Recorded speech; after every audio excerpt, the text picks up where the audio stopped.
تو وہ کہنے لگے یہ تو ہمارا بھیجا ہوا شخص تھا جسے حضرت عیسیٰ علیہ السلام کو قتل کرنے کے لیے ہم نے بھیجا تھا۔ یہ ماجرا دیکھ کر تمام یہودی پریشان ہو گئے اور دو گروہوں میں تقسیم ہو گئے اور تمام یہودی آپس میں لڑنے لگے۔ اس لڑائی میں بہت سے یہودیوں کا قتل عام ہوا، جس طرح اللہ تعالیٰ نے سورۃ نساء میں فرمایا، اور ان کے کہنے کی وجہ سے ہم نے اللہ تعالیٰ کے رسول حضرت عیسیٰ علیہ السلام کو قتل کر دیا، حالانکہ انہوں نے ان کو قتل نہیں کیا اور نہ ہی انہیں رسولی پر چڑھایا، اور ان کے لیے کسی کو حضرت عیسیٰ علیہ السلام کا ہم شکل بنا دیا گیا۔ بے شک جو لوگ اس بارے میں اختلاف کر رہے ہیں وہ شک میں ہیں اور ان کے پاس کچھ بھی علم نہیں ہے، مگر یہ لوگ گمان کی پیروی کر رہے ہیں۔ حضرت عیسیٰ علیہ السلام کو اللہ تعالیٰ نے آسمان کی جانب اٹھا لیا، یقیناً وہ قتل نہیں ہوئے اور اللہ تعالیٰ بے شک غالب حکمت والا ہے۔ اللہ تعالیٰ نے حضرت عیسیٰ علیہ السلام کو اپنی حکمت کے ذریعے آسمان کی جانب اٹھا لیا۔ حدیث شریف میں ہے کہ نبی کریم صلی اللہ علیہ وآلہ وسلم نے ارشاد فرمایا، حضرت عیسیٰ علیہ السلام قیامت سے پہلے زمین پر تشریف لائیں گے اور سنت نبوی کے مطابق زندگی گزاریں گے اور حضرت عیسیٰ علیہ السلام ہی صلیب کو توڑ دیں گے اور دجال کا جڑ سے خاتمہ کریں گے، اور حضرت عیسیٰ علیہ السلام اس دنیا میں 7 برس تک رہیں گے، اللہ تعالیٰ کے دین کو عام کریں گے اور آپ کو مدینہ کی سرزمین گنبد خضرا میں دفن کیا جائے گا۔ اور جو لوگ یہ عقیدہ رکھتے ہیں کہ حضرت عیسیٰ علیہ السلام معاذ اللہ قتل ہو چکے ہیں یا سولی پر لٹکائے گئے تو وہ دائرہ اسلام سے خارج ہیں اور وہ کفر کر رہے ہیں۔ ناظرین کرام، اب بات کرتے ہیں دوسرے نبی جن کو اللہ تعالیٰ نے زندگی عطا کی ہوئی ہے، وہ حضرت خضر علیہ السلام ہے۔ حضرت خضر علیہ السلام ظاہری طور پر اس دنیا میں تب تشریف لائیں گے جب دجال اس دنیا میں ظاہر ہوگا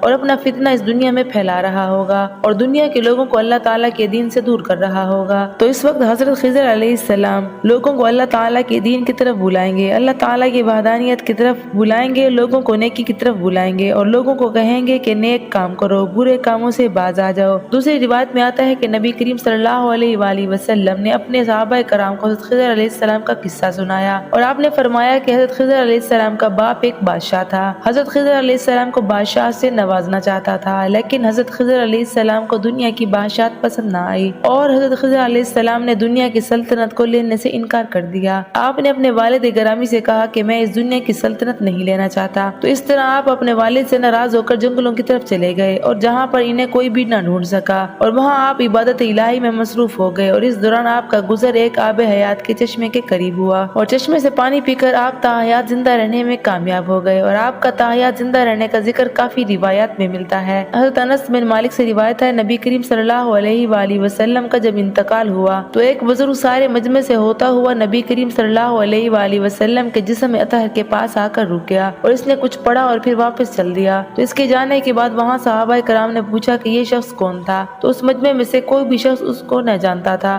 اس وقت حضرت علی کرم اللہ وجہہ بولے کہ میں اس شخص کو جانتا ہوں، یہ حضرت خضر علیہ السلام ہے۔ حضرت خضر علیہ السلام اللہ تعالیٰ کے حکم سے مصیبت زدہ لوگوں کی رہنمائی کرتے ہیں اور حضرت خضر علیہ السلام لوگوں کی اصلاح کر کے ان کو اللہ تعالیٰ کے حکم کے مطابق زندگی بسر کرنے کا حکم دیتے ہیں، اور آپ بہت ہی نیک دل اور خدا ترس انسان ہیں۔ بعض روایت کے اندر یہ بھی آتا ہے کہ حضرت خضر علیہ السلام کا ذکر حضرت ذوالقرنین کے ساتھ ہوتا ہے۔ ناظرین کرام، حضرت عیسیٰ علیہ السلام اور حضرت خضر علیہ السلام کے بعد تیسرے زندہ نبی جن کا ذکر قرآن مجید میں 2 جگہ پر موجود ہے وہ حضرت الیاس علیہ السلام ہے۔ جیسا کہ تفاسیر میں بیان کیا گیا ہے کہ حضرت الیاس علیہ السلام کو ایک نورانی گھوڑے پر بٹھا کر آسمانوں کی طرف لے جایا گیا۔ اس بات کا تذکرہ حضرت انس رضی اللہ تعالی عنہ نے ایک روایت میں کیا ہے اور فرمایا ہے کہ نبی کریم صلی اللہ علیہ وآلہ وسلم ایک پہاڑ سے گزر رہے تھے اور وہاں سے گزرتے ہوئے ایک آواز سنائی دی، اللہ تعالیٰ مجھے حضرت محمد صلی اللہ علیہ وآلہ وسلم کا امتی بنا دے۔ یہ آواز سنتے ہی اللہ تعالیٰ کے نبی نے مجھے حکم دیا کہ اے انس اس آواز کا پتہ لگاؤ یہ کون ہے۔ حضرت انس بن مالک رضی اللہ تعالی عنہ فرماتے ہیں کہ میں جب پہاڑ کے اندر گیا تو میں نے دیکھا ایک سفید پوش بزرگ اللہ تعالیٰ کی عبادت میں مشغول تھا، اور جب اس شخص نے مجھے دیکھا تو کہا اے بندے کیا تو نبی کریم صلی اللہ علیہ وآلہ وسلم کا صحابی ہے؟ تو حضرت انس رضی اللہ تعالی عنہ نے کہا جی ہاں۔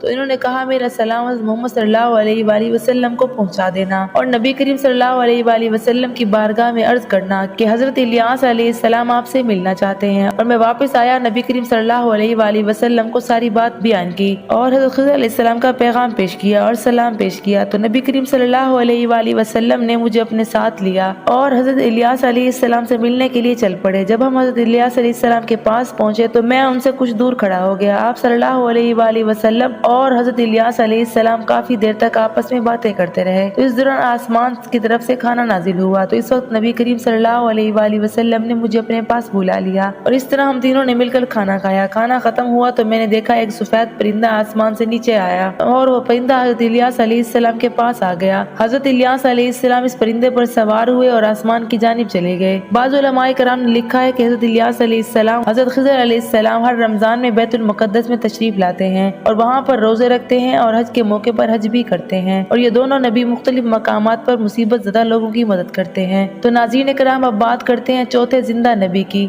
جو آج بھی زندہ ہے، وہ ہیں حضرت ادریس علیہ السلام، جن کے زندہ ہونے کا ذکر بہت سی روایات میں ملتا ہے۔ جس طرح اللہ تعالیٰ نے سورۃ مریم میں ارشاد فرماتا ہے کہ وہ ایک نیک بندہ، پرہیزگار انسان اور نبی تھے، اور اللہ تعالیٰ نے حضرت ادریس علیہ السلام کو اللہ تعالیٰ نے جنت میں اٹھا لیا۔ ناظرین کرام، معراج کی رات چوتھے آسمان پر حضرت محمد مصطفیٰ صلی اللہ علیہ وآلہ وسلم کی ملاقات حضرت ادریس علیہ السلام سے ہوئی، اور بعض روایات میں ذکر ملتا ہے کہ حضرت ادریس علیہ السلام زمین کی سیر و سیاحت کے ساتھ ساتھ اللہ تعالیٰ کے ذکر میں مشغول رہتے تھے۔ حضرت ابن عباس رضی اللہ تعالیٰ عنہ سے روایت ہے، فرماتے ہیں کہ حضرت ادریس علیہ السلام ایک درزی کا کام کیا کرتے تھے۔ اپنے کام کے ساتھ ساتھ وہ اللہ تعالیٰ کا ذکر بھی کرتے تھے۔ جب شام ہوتی تو آپ کی نیکیاں بے تحاشا ہو جاتی۔ حضرت ادریس علیہ السلام کی نیکیاں زمین پر رہنے والے ہر شخص سے زیادہ ہو جاتی اور آپ کی نیکیاں اللہ تعالیٰ کی بارگاہ میں جمع ہو جاتی۔ حضرت ادریس علیہ السلام کو اس طرح آسمان کی جانب اٹھا لیا گیا۔ ایک دوسری روایت میں ذکر ملتا ہے کہ ایک مرتبہ ملک الموت حضرت ادریس علیہ السلام کے بارگاہ میں حاضر ہوئے تو حضرت ادریس علیہ السلام نے انہیں کہا، مجھے موت کا ذائقہ چکھنا ہے۔ چنانچہ آپ کے کہنے پر ملک الموت نے آپ کی جان نکال لی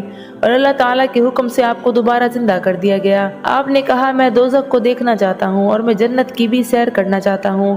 تو آپ کے کہنے پر فرشتوں نے آپ کو دوزخ دکھائی، پھر اس کے بعد آپ کو جنت کی سیر کروائی اور پھر اللہ تعالیٰ کے حکم سے آپ کو جنت میں داخل کر دیا گیا۔ حضرت ادریس علیہ السلام نے فیصلہ لیا کہ میں اب یہیں پر رہنا پسند کروں گا۔ اس طرح آپ کو پھر جنت میں ہی رہنے دیا گیا۔ تو ناظرین کرام، حضرت ادریس علیہ السلام وہ چوتھے نبی ہیں جو کہ آج بھی زندہ ہیں اور جنت میں موجود ہیں۔ امید ہے آپ کو ہماری آج کی ویڈیو ضرور پسند آئی ہوگی۔ اگر ویڈیو پسند آئی ہے تو ویڈیو کو لائک اور چینل کو سبسکرائب ضرور کر لیجئے گا۔ ملتے ہیں آگے کسی اچھی ویڈیو میں، تب تک کے لیے اپنا خیال رکھیں۔ اللہ نگہبان۔